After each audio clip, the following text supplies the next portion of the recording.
যাত্রাবাড়ী থানায় দায়ের করা এক মামলায় জামিন আবেদন মঞ্জুর করে দীপুমণি, জুনায়েদ আহমেদ পলক, সালমান এফ রহমান, আব্দুল্লাহ আল মামুনের ৫ দিনের রিমান্ড আবেদন মঞ্জুর করেছেন আদালত। নিম্ন আদালতে আছেন সহকর্মী মুজাহিদুল ইসলাম। বিস্তারিত জানতে যুক্ত হচ্ছি তার সঙ্গে। মুজাহিদ, এই যে দীপুমণি সহ অন্যান্যদের যে ৫ দিনের রিমান্ড মঞ্জুর করেছেন আদালত, সে বিষয়ে আর কি তথ্য রয়েছে আপনার কাছে, সব মিলিয়ে জানাবেন।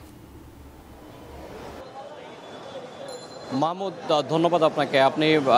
আমরা গত নিউজে আসলে জানিয়েছিলাম যে জুনায়েদ আহমেদ পলক, হাসানুল হক ইনু, দীপুমণি, সালমান এফ রহমান সহ 11 জনকে কিন্তু সকালে চিফ মেট্রোপলিটন ম্যাজিস্ট্রেট কোর্টে তোলা হয়েছে এবং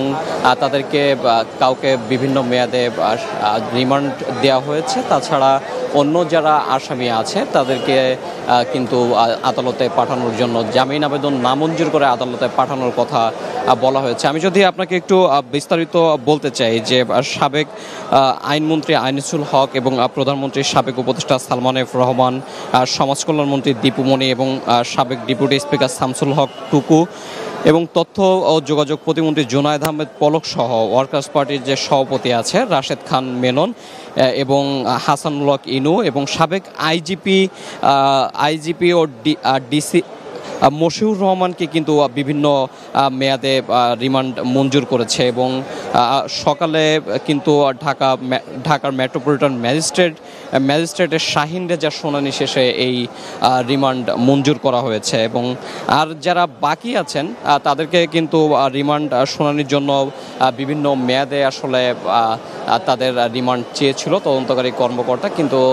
তাদের জামিন আবেদন নামঞ্জুর করে তাদেরকে আদালতে আসলে পাঠানোর নির্দেশ দেওয়া হয়েছে। আমি আরেকটু আপনাকে বিস্তারিত জানাতে চাই, সেটি হচ্ছে যে সকালে কিন্তু যাত্রাবাড়ী থানা সহ নিউ মার্কেট, মোহাম্মদপুর বিভিন্ন মামলায় এনাদের তোলা হয়েছিল এবং গ্রেপ্তার দেখানো হয়েছে। আমি বিস্তারিত যদি একটু বলতে চাই যে মোহাম্মদপুর থানার মামলায় কিন্তু আনিসুল হক এবং সালমান এফ রহমানকে নতুন করে গ্রেপ্তার দেখানো হয়েছে এবং যাত্রাবাড়ী থানায় আর একটি মামলায় দীপুমণি, পলক এবং সালমান এফ রহমানকে গ্রেপ্তার দেখানো হয়েছে। যাত্রাবাড়ি থানার আরেকটা মামলায় কিন্তু